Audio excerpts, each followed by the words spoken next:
Dans les vidéos précédentes, je vous ai expliqué que Bitcoin devait arriver à son top aux alentours de 69 500. Là, vous êtes sûr que vous êtes sur un rebond 1.5 voire 1.7, donc retour aux 70K, ce qui est actuellement en train de se produire sur notre graphique. Est-ce qu'il est intéressant maintenant de passer en short ou en long? Vous allez savoir ça dans cette vidéo où je vous explique avec la lecture graphique ce qui va se produire sur le cours de Bitcoin.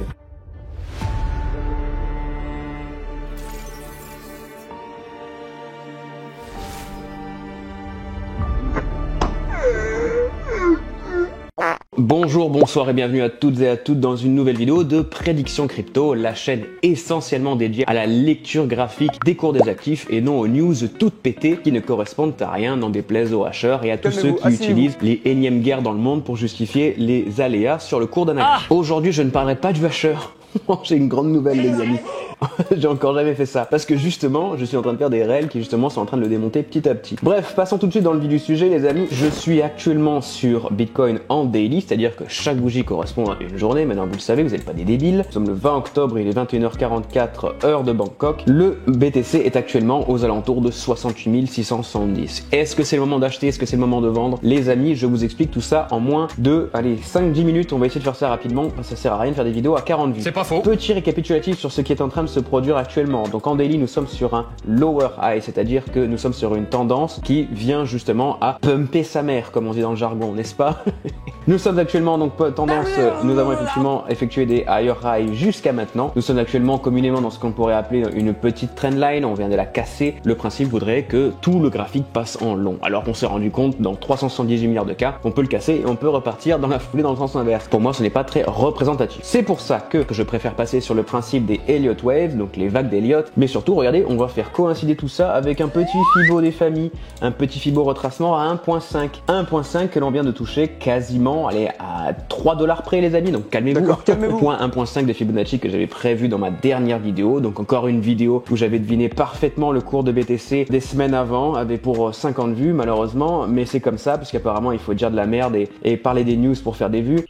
Mais je peux rajouter que effectivement il reste toujours ce palier 1.7 en daily les amis, donc 1.7 qui sera notre point maximal actuellement. Qu'est-ce que ça veut donc dire ce point 1.7 et tout ce merdier? Ça veut dire qu'au-delà d'1.7, on est sur ce qu'on appelle communément un pump sa mère. Et donc un pump sa mère, ça veut dire qu'à partir de ce point-là, eh ben, il ne reste plus que notre dernier petit Fibonacci qui était justement situé à ce niveau-là, qui était le point donc 72 775, donc qui va bien correspondre encore une fois. Regardez, je zoome les amis, c'est incroyable, on vient toucher pile poil ce 1.5. Énorme. Ça le hacheur il l'aurait pas vu hein, par ailleurs.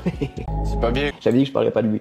Mais on a le point 1.7 également qui reste ouvert, donc ce point 1.7 qui est encore les 74K. Donc actuellement, dans la pire des cas, il nous reste une position à prendre en short à partir de 74K. Ça c'est pour du daily, c'est-à-dire ce qui va se produire dans la semaine qui arrive. Moi actuellement ce que j'aurais tendance à dire c'est de mettre un petit ordre à 70 346 et de prendre un petit short des familles pour venir recouper justement, je vais effacer un peu tout ce merdier pour que ce soit un peu moins confus, pour venir reprendre toute cette vague actuelle, donc on va le mettre à partir d'ici, le petit Fibonacci, donc prendre notre limit order en short à partir de 70 000 et des brouettes.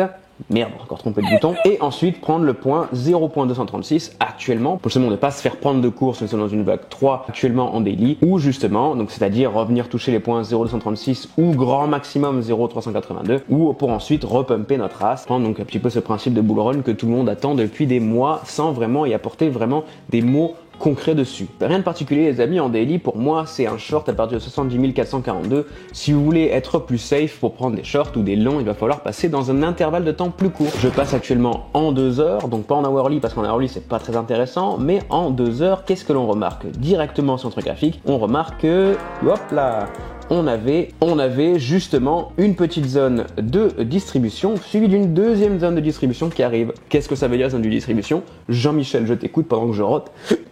Voilà, je suis un gros dégueulasse. Faut le savoir. Et ben ça veut dire simplement juste ici, tac, notre point 0,618 qui est toujours ouvert à ce niveau-là, palier 0,118 qui n'a toujours pas été repris. Or on s'est rendu compte que là, on vient rebondir sur notre palier 0,5, donc c'était un enchaînement parfait.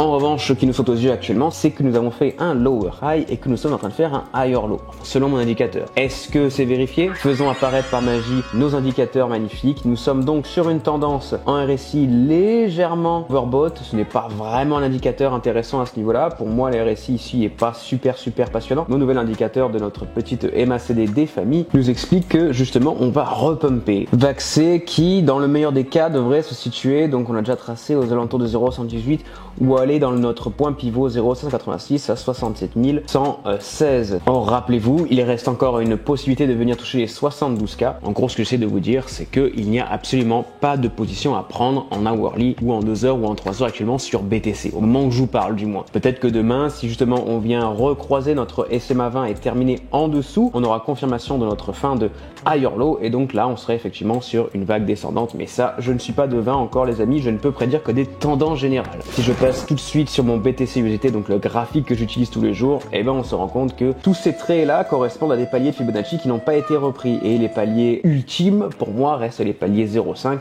et donc ce sont toutes ces lignes vertes que vous avez juste ici, ce qui veut donc dire pour moi que l'on va forcément revenir descendre à un moment donné ou à un autre et on ne va pas aller directement au 100 ou au 150K dans la full man parce que il reste quand même à partir de nos 72K, il reste beaucoup trop de paliers juste ici qui devront être repris pour confirmer le bull run et en revanche ce qu'il faudrait faire c'est que l'on descende très vite comme ceci pour ensuite venir repumper. Il faudrait pas que l'on fasse exactement ce qu'on est en train de faire là, qui sont justement des moves de bull run, parce que justement on vient récupérer tous les paliers, tac à chaque vague, et donc on laisse derrière nous très peu de zones ouvertes, à part ici et ici. Sauf que ces zones deviennent beaucoup trop basses pour l'instant pour être reprises dans la foulée, ce qui veut donc dire qu'on va devoir faire un enchaînement de plein de petites vagues de merde avant d'y arriver, ou alors ça va être Kamala qui va péter dans son micro, ou Trump qui va vomir devant ses concitoyens. C'est de la merde. Qui va faire dumper, vous allez voir, il y aura une news forcément aberrante qui viendra corréler avec votre graphique. Forcément, donc après ces petites vagues ABC, je pense qu'on aura encore des petites vagues 1, 2, 3, 4, 5 négatives pour ensuite repumper dans la foulée en hourly les amis, parce que nous sommes toujours sur une tendance haussière sur du daily. On arrive au top quasiment les amis, donc vague haussière, vraiment le top du top. Dernière chose, maintenant si je passe en weekly sur Bitcoin USDT, nous avons, donc comme je vous avais expliqué, c'est incroyable, putain, je vous ai expliqué tout au poil de la lettre, je vous avais donné toutes les target au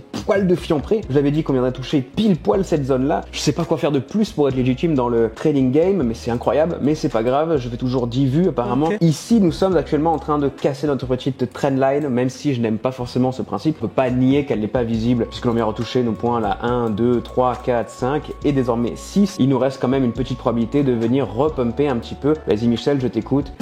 Absolument, tu as dit encore de la merde Michel, c'est pas grave, je vais t'expliquer un petit peu, c'est le même principe que tout à l'heure. On a juste à reprendre nos points de Fibonacci de notre vague précédente qui vient traverser la SMA 20, donc ça c'est, peut-être que ça ne correspond à rien, mais c'est ce que j'ai observé moi, donc ne vous énervez pas dans les commentaires, même si vous êtes deux.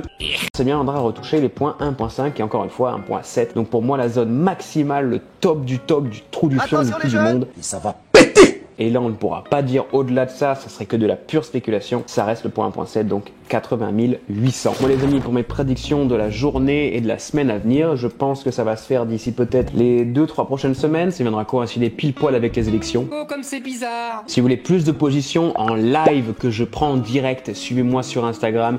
Je poste quasiment tous les jours entre 1 à 4 positions. Quand je n'en poste pas, c'est parce qu'elles ne sont pas confirmées à 18 000%. Je ne force pas les trades, je ne donne que des positions qui sont dans la majorité des cas gagnantes. Ratio de 83%, quand même les amis de win rate, je pense qu'on est plutôt pas mal. Pour ce mois-ci, je crois qu'on est autour de 80-85%. J'ai tous les calculs, tout est transparent, je vous donne tout. Je ne suis pas un crypto mytho du web, je ne fais pas des milliards non plus, ni des millions, mais quelques milliers d'euros par mois. Je ne suis pas là pour me vanter, pour faire croire que j'ai une vie au-dessus des autres. Je dois avouer que je n'ai jamais vu autant de fils de pute. Ce n'est pas du tout mon intention, je suis simplement là pour vous guider. Et sur ces bonnes paroles, je vous souhaite à tous et à toutes un immense bon trading et surtout ne forcez pas des trades et surtout prenez profit. C'est hyper important, ne faites pas des 370 millions de pourcents, mais contentez-vous de faire du 80 à 100%, voire 150%. Si vous êtes un petit peu confirmé, amateur confirmé, n'espérez pas faire des 300 000%. Ce qui compte, c'est le volume à l'ouverture, tout à fait, Jean-Louis. C'est-à-dire que ouvrir une position à 1000 balles pour faire un écart de 50%, ça revient au même que de faire un écart de 10 balles sur 600, 700%.